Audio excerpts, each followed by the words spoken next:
All right, everyone, welcome to another module. In this module, we're going to talk about entries and entries in terms of what's the difference between waiting for the candle to close to take an entry versus waiting for an impulse entry. These are very two different things because whenever you're looking at a chart and let's say the price is consolidating or you're looking for a counter trend trade, which we've covered in other modules, or you're looking for price to retest the high or retest the low, you're kind of gauging, should I wait for the candle to close or should I wait for an impulse entry? The problem is, as you're going to wait for the candle to close, is that sometimes the candle will continue to move bullish. Let's say if you're looking for a buy, it's going to continue to move bullish. And as you're waiting, you may miss that trade. So and in those moments, it's better to look for an impulse entry. But here's the problem.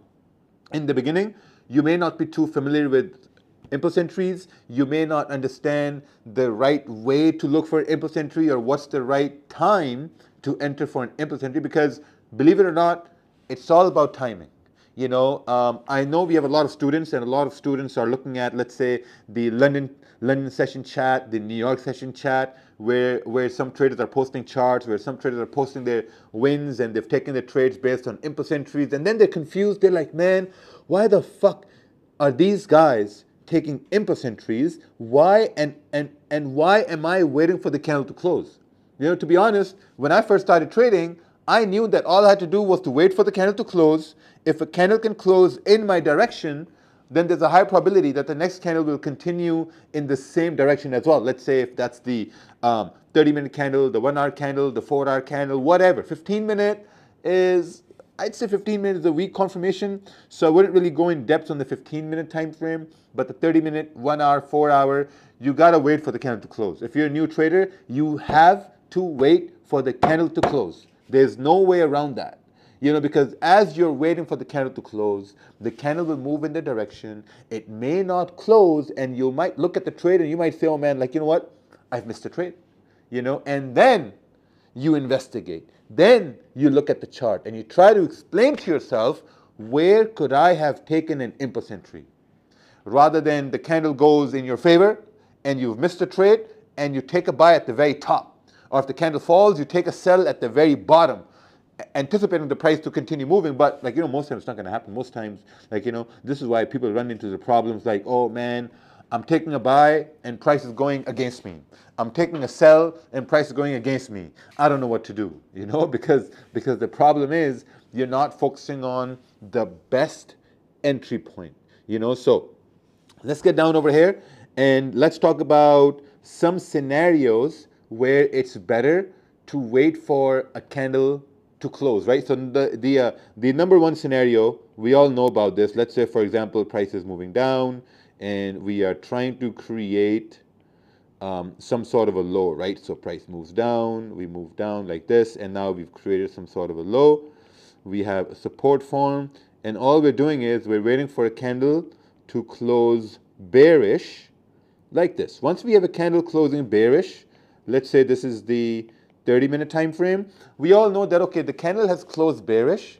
Maybe now I can take a sell as the next candle starts, right? So as the next candle starts, you're taking a sell, you're anticipating price to continue pushing down, provided there's volume in the market, okay? There has to be volume in the market. It has to be pre-London, has to be London open, pre-New York, New York open, NYC, London close, pre-Asian or Asian open. There has to be volume in the market. If there's no volume in the market, certain patterns are not going to work. Candles aren't going to move in a certain way, which some guys say, oh, you say candles are going to move in a certain way in your webinars, but looking at the charts, they're not moving in that way. What's going on, right? So this is the first scenario where you have to wait for the candle to close. We're also going to go over some examples later on too, but this is very, very important.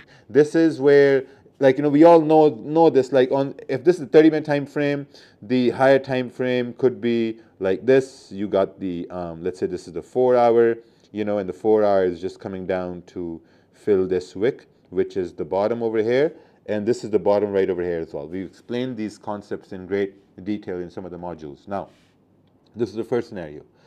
Second scenario, where you have to wait for the candle to close, is something like, let's say, for example, price is coming down, we're going bearish like this, we're going bearish, and then like, you know, let's say price starts to consolidate, we start to move up, whatever, and then like, you know, we start to consolidate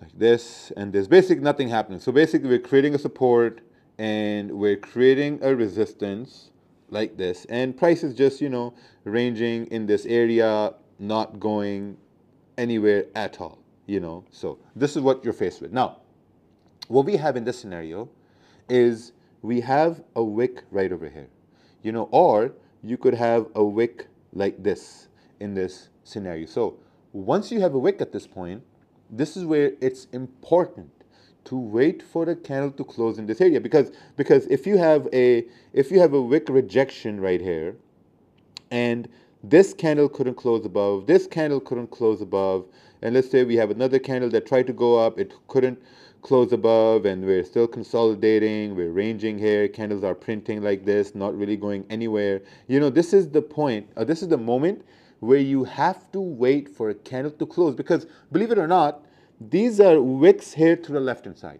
We've all seen these examples in the charts, we've all seen these situations, these patterns, you know. So the best thing to do is to wait for a candle to close above this area. That's it. Because now, when you have a candle closing above this area, look what's happened.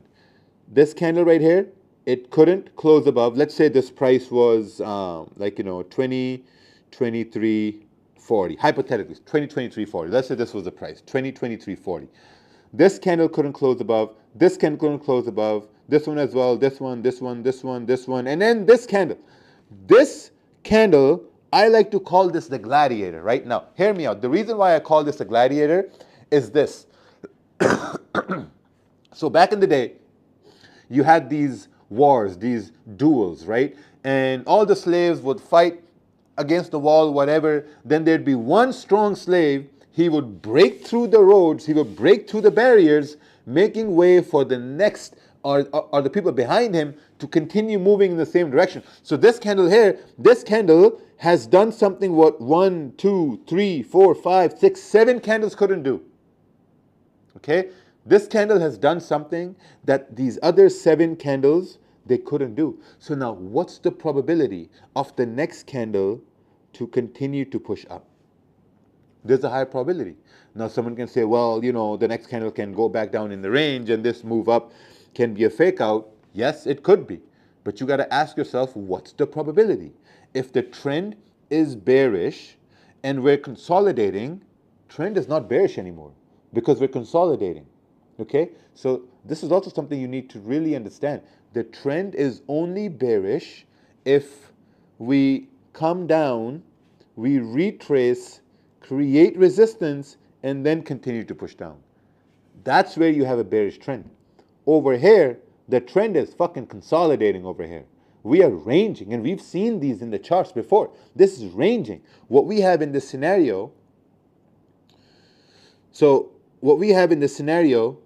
is this candle that's closing above 2023.40. You have wick rejections to the left hand side. Now someone can argue, well, you know, we have wick rejections to the left hand side, so this means the next candle can reject in this area and go down. But let me break it down to you. The reason why we are waiting for a candle to break and close above 2023.40 is that as this candle is open, we don't know whether this candle will reject like this wick or this wick. We don't know that. Because this fucking candle can just, you know, this candle can wick down and form like this here as well because it got rejected. Right? So if you're taking a buy over here because you're like, oh, we're breaking above 2023, we should go up, or you're taking a buy over here, guess what's happening? There's a rejection here to the left hand side. So we don't know whether this candle will reject in the same area or not. We just don't know that. We don't have a crystal ball. No matter how experienced you are, we don't know that information, right? So what's more important is wait for the candle. So the best case scenario is a candle closes in this area. When a candle has closed above this consolidation range, in these wicks here to the left hand side, this means that the next candle has a higher probability to fill these wicks. That's what we call a wick fill when you have wicks here to the left-hand side. Does this make sense? Okay, if not, just go over the last 3 minutes, maybe 3 or 4 times, and you're going to understand exactly what I'm saying over here. Right now, once we've come up to fill this wick, this is where you can say, okay, I waited for this candle to break and close above 2023.40. Now, since we've broken and closed above 2023.40, that is my confirmation candle, because now it's confirming that we've broken above an area which no one could break up, and now there's a high probability for the next candle to continue pushing up and to have these wick fills here, right? Now, in this scenario, this is part A. So now let's move over to part B in this area. Let me do something here which I've never done before. Let's see if this works. Okay. All right, let's try this again.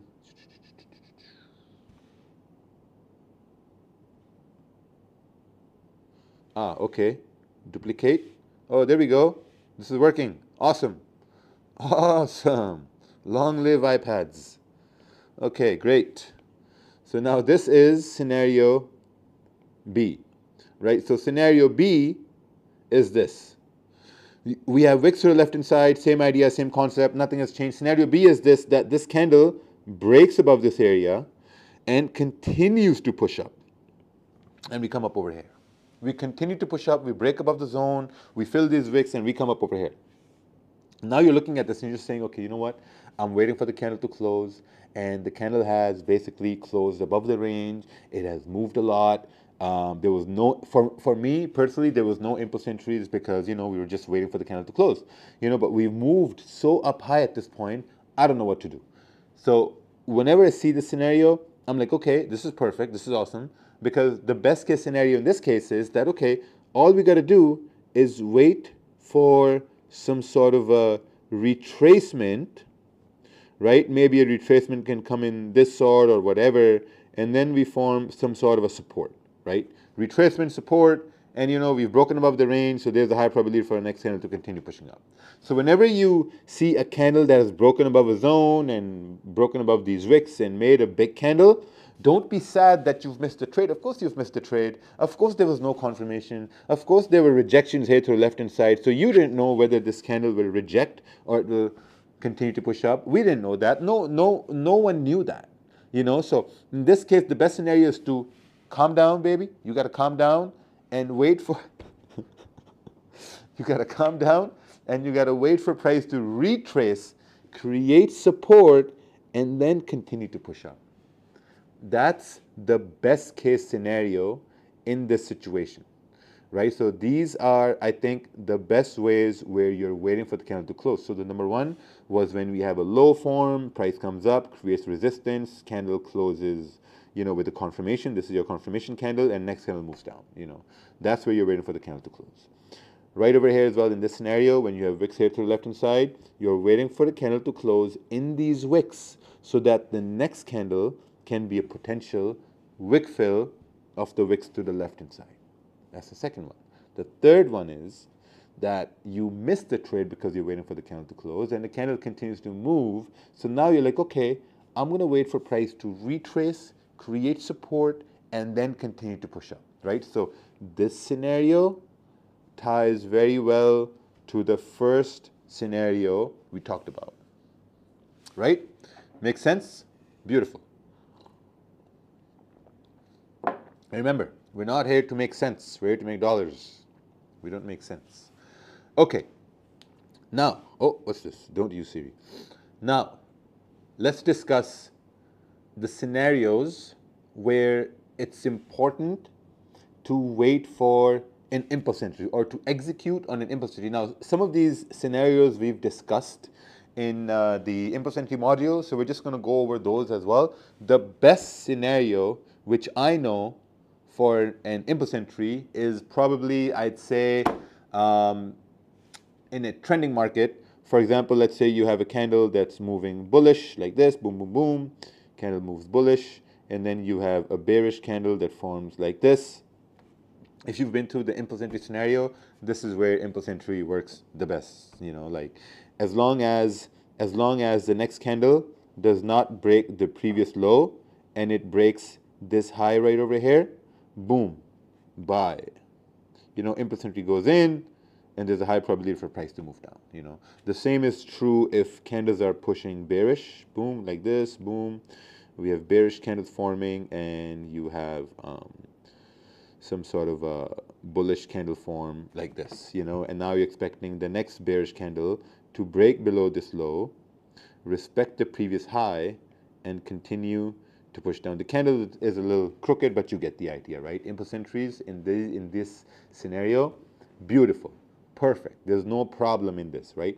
Now, the problem comes in with impulse entries, which people don't realize, is that, let's say, for example, we are, you know, creating some sort of a resistance. So we got a bullish candle, and next is a bearish candle that forms like this with a big wick, and now you're anticipating price to continue pushing down, right? The problem is, when you look at this wick right here, this wick is way too big for an impulse entry. And a lot of people make this mistake. I've seen traders make this mistake in Discord this past week, the week before that, especially when we have news events. I've seen traders make this mistake all the time, because, like, you know, they learned about impulse entries. Oh, impulse entries is easy. Wait for the candle to break the low, take a sell, blah, blah, blah. And then, oh man, like, I'm still losing impulse entries. I don't know what's going on. Raja keeps winning impulse entries. He's manipulating some shit. He's scamming, blah, blah. Man, listen.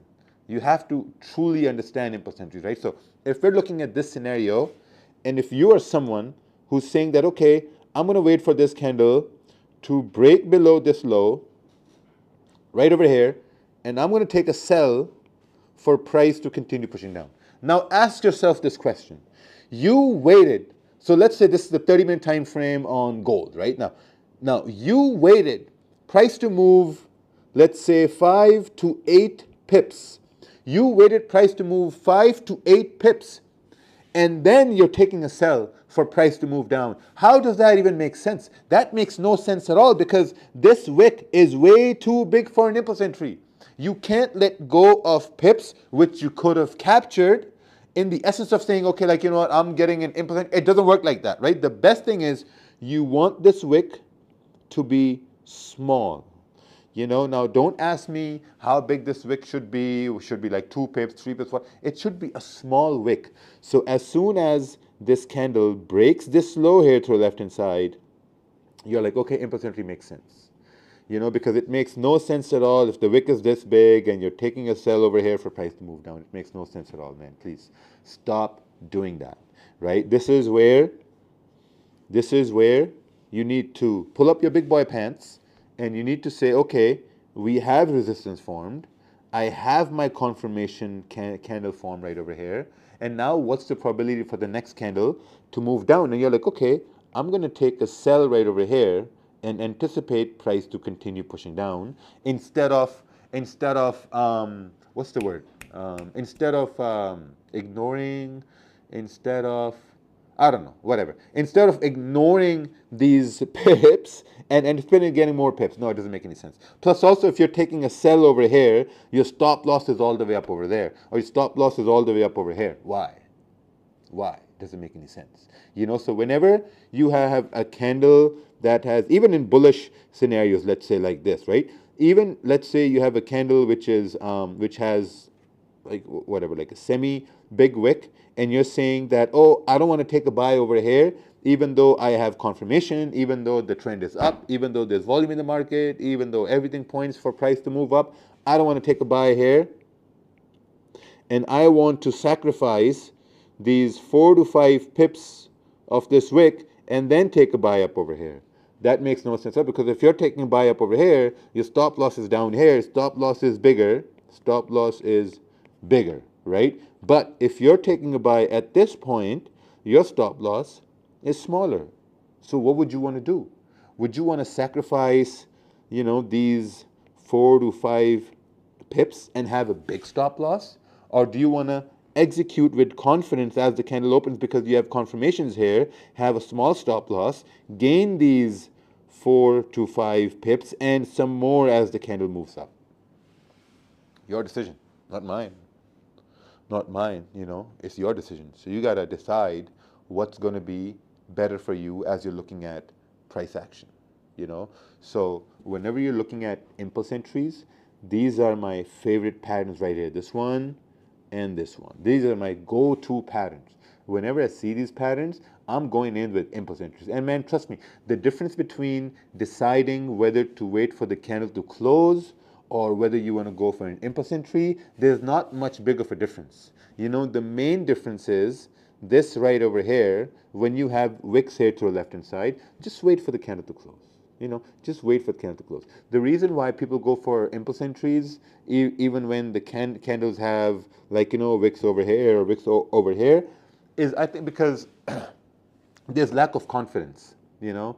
And man, please, like, when you have wicks like these, don't go for impulse entries, because if you have lack of confidence, just don't execute on it at all. Because if you're sacrificing, you know, this wick fill, if you're sacrificing this wick fill and you enter right over here, maybe price can retrace after that. You know, so that's much more damaging to your psychology. Like, if you're executing as the candle starts, then price moves down, you're up 4 or 5 pips, whatever, and we start to retrace, you have an opportunity to manage risk, right? You have an opportunity to manage risk. Because if you're entering at the bottom, there's a high probability for price to retrace. So there's no opportunity to manage risk. You're already in drawdown. So watch this part, the last 3-4 minutes, like 3 or 4 times. Watch it and make notes and go over some mistakes you made in the past. And 100%, I can guarantee you that you will find some mistakes. You will see that majority of losses you took on impulse entries were because you were executing at the bottom of the wick over here. You know, for an impulse entry to work out, this wick should be as small as possible, or I have no wick at all. If you have no wick at all, like over here and over here, man, this is the best case scenario. And to be honest, when I take impulse entries, these are the scenarios I go with. So I'm going to give this a blue star right over here, because these are my go-to impulse entry scenarios. When there's a wick, I don't go with that. You know, so hope this helped. Hope this helped you guys. This was actually a very long overdue webinar that we wanted to do, but the reason why I took my time with this was because I wanted everyone to go through impulse entries. I wanted you guys to go through, like, you know, the pain of missing the trade as you're waiting for the candle to close, and then drop this differences, you know. So hope this helped. In the next module, you'll see we're going to go over some examples. So I guess we're done. Take care, everyone. Good luck.